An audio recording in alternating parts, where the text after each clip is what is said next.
Josephine Baker, The Sexualization of the Black Woman.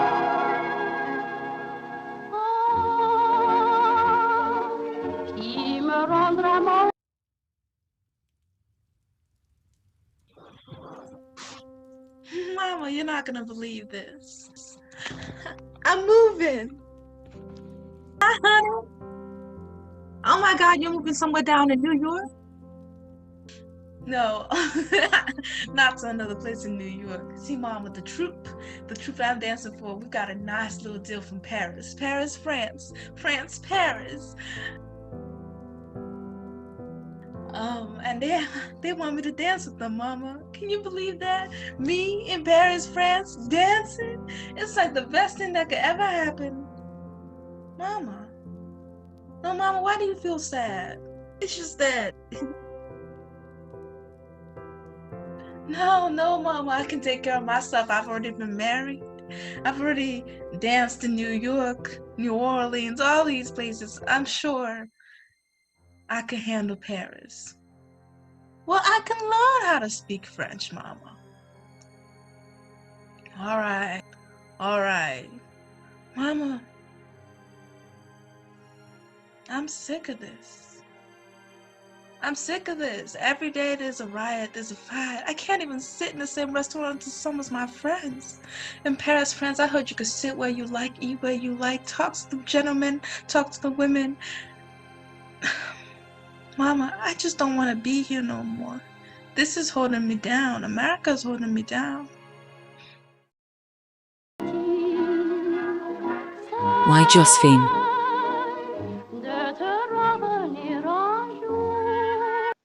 This was supposed to be a skit. I know. You're probably thinking, hi, who are you? And hi, how could it be a skit if it's 20 minutes long? Well, it was supposed to be a skit, but the problem is, hi, I'm Sharon Ndi. I'm a senior neuroscience and psychology double major at the University of Delaware, and I'm moving today. So, unfortunately, I have to dump the skit idea. Less fortunately, I already hired someone to play a role, and I don't know if they're gonna like this news. Well, come along. You're an adult. You're 22 years old. She can't hurt you. What is it? Get to the point. Why do you disturb me this early in the morning? Mrs. D, can we sit down for a second? What is it? I came here to inform you that we unfortunately have to cut your part of the You're bill. cutting my part. I hope you know without me it's gonna sink. Thank you, Miss D. A 13-year-old Josephine. No, all I do is dance in the streets, but I'll take it. Anything to keep me away from washing dishes and cleaning houses of old white folks. Anything.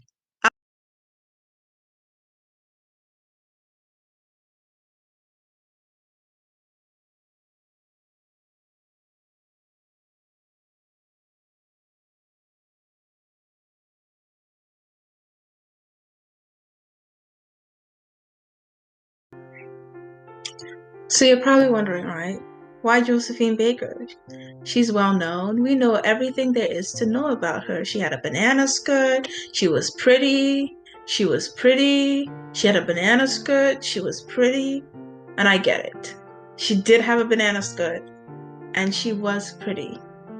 But she was so much more than that. Josephine Baker was 13 years old when she first got found. She was 8 years old when she started her first job as a washer and cleaner for wealthy white families. She turned dishwashing into a career that is still formidable to this day. Josephine Baker is more than a simple dancer with a banana skirt who is pretty. She is a phenomenon, and she is worthy of being spoken about. She was a dancer, a singer, an actress, an activist, a spy, I will repeat that last part. A spy. It is a disservice to remember her as, oh, she was pretty and she had a really cool banana skirt. It is a disservice.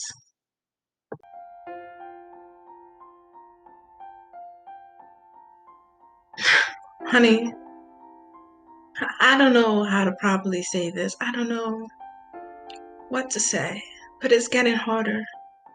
Your father gone off who knows where. I got mouths to feed. And though I do appreciate your schooling, I'm gonna have to take you out. I need a little help around the house. Can you do that for me? Can you leave school? Baker was born in St. Louis, Missouri in 1906. She was born Frida Josephine to two impoverished parents. Her father was a vaudeville drummer named Eddie Carson who abandoned her mother, Carrie McDonald. This happened when Josephine was still very young. Carrie McDonald was a struggling single mother. Josephine's mother was a washwoman, working hard to provide for the family on her own. Due to the financial difficulties of Carrie McDonald's life, at just 8 years old, Josephine Baker was pulled out of school to become a domestic servant and help provide for her family. When she was not working for rich white parents, she would dance in the streets, seeking alternative forms of income. As you can tell, I'm in a different location because I moved. But poverty was not the only hardship in Josephine's life. As we can recall, Josephine was a Black young girl in St. Louis during the same time as the St. Louis race riots. She was quoted saying, and I'm going to read it from my phone because I'm a modern woman, "The hate directed against the colored people here in St. Louis has always given me a sad feeling because when I was a little girl, I remember the horror of the East St. Louis race riot.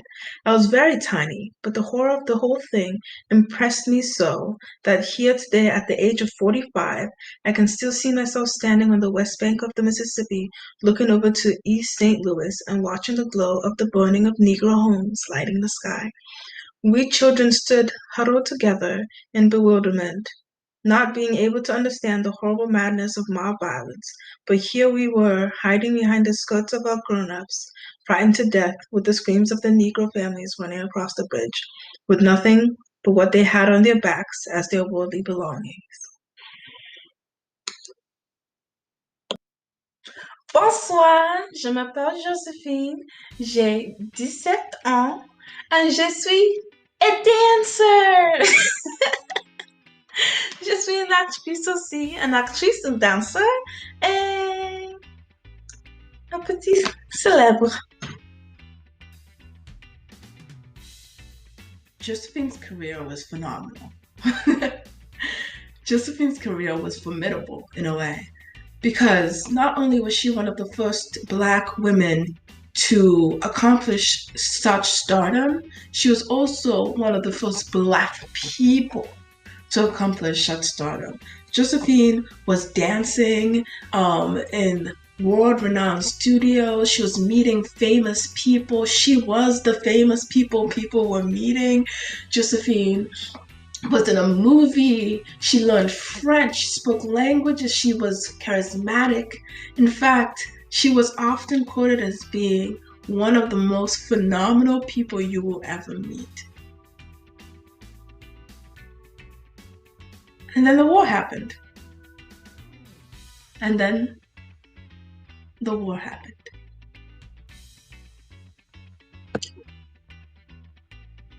I did take the blows of life, but I did it with dignity, chin up, because I so profoundly love and respect humanity.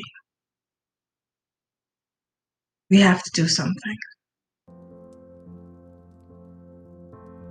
World War II happened when Josephine Baker was at her height.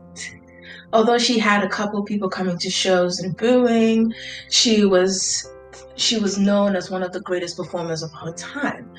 And so when a bisexual Black woman who was at the time married to a Jewish man, is doing so well, Nazi Germany is not a big fan.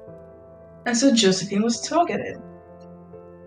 Josephine was targeted by Nazism and by Nazis themselves because she was the definition of everything a bigot could hate. She was LGBTQ, she was a woman, and she was Black. I could be a spy.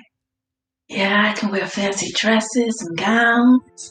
I can sneak up behind people, see what they're talking about. I can hide the information in my underwear. I can be a spy. Oh my goodness, the way I love France. The way I love France and the way I want to help France. Je t'aime. I can be a spy. So I will. And so she did. Josephine Baker became a spy. She became a spy for the French Union. And she would go to these large, fancy, extravagant events and use her celebrity in order to get the celebrity. Yeah, no, that was a bad joke. But Josephine would wear these huge, fancy, extravagant gowns, go to these extravagant parties, and she would talk to world leaders because she was only just a small town celebrity, just here for entertainment. And so she would take pictures. She would hear about plans that the Nazis were doing or not doing, and so she would put them in her underwear. In her underwear. And her assistant, who was also a spy, it was a whole family ordeal. Her assistant, who was also a spy, would put his on his music notes. And so when people thought she was just talking around, walking around, talking to people, performing, Josephine was actually starting her own revolution. And she never got caught. She never got caught. In the end, she actually won an award for her espionage because she was a fantastic spy.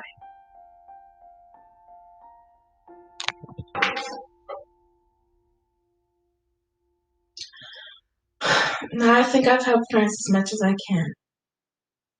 Time to help America. But first, let me take off this gown. Although Josephine was extraordinary in France, she left France in order to be more extraordinary. She left to be an activist. Josephine refused to teach or dance or sing at any venue that would not let people who looked like her join. She only talked to people who lived in desegregated or integrated communities, and she made sure that she was in a place where everyone felt comfortable. The biggest piece of activism Josephine did, in my opinion, was that she adopted 12 children from very different lands and cultures, and she made sure that all of those children were treated as brother and sister, equal under the eyes of Josephine and the eyes of the Lord. So that's cool, right? She was an activist. She was an award-winning spy, not even just a regular schmegular spy. She had this insane life. So why do we remember her for such a small portion of it? Why do we remember her as this sexual being in these beautiful outfits instead of remembering her for the revolutionary she is? Well, that is because history is written specifically by those who win it. And those who win it tend to be stereotypically cisgendered, straight, white men. And she was not any of those things. And Black women historically have been seen as one of three stereotypes: the mammy, the Jezebel, or the sapphire. And she was not an old lady. She could not be a mammy. And she was not exactly angry, so she could not be the sapphire. So the one thing we remember her as is the Jezebel. And that is interesting.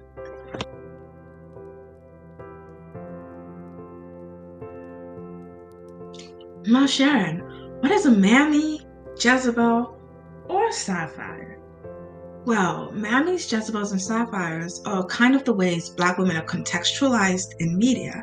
And so you can probably think of any Black woman stereotype and they're going to fit one of those. So either it's the sweet old lady who helps you at the grocery store and calls you darling and, tells you to take something off your face. That's a mammy stereotype. She's just a sweet old Black lady who makes you feel warm inside. Or she's angry and vicious and she's out to get your job. That is a sapphire. She is just full of Black woman rage. Or, oh my goodness, she is beautiful, she's sexy, she's sexual, she dances. That is a Jezebel.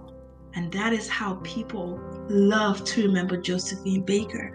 And it's not our fault exactly. We've been raised a certain way. And Josephine Baker loved to play into the Jezebel stereotype because she was making fun of it. And so she would do full dances where she's the sexy African woman running away from a white man's gun. She knew what people saw her as, and she played upon it.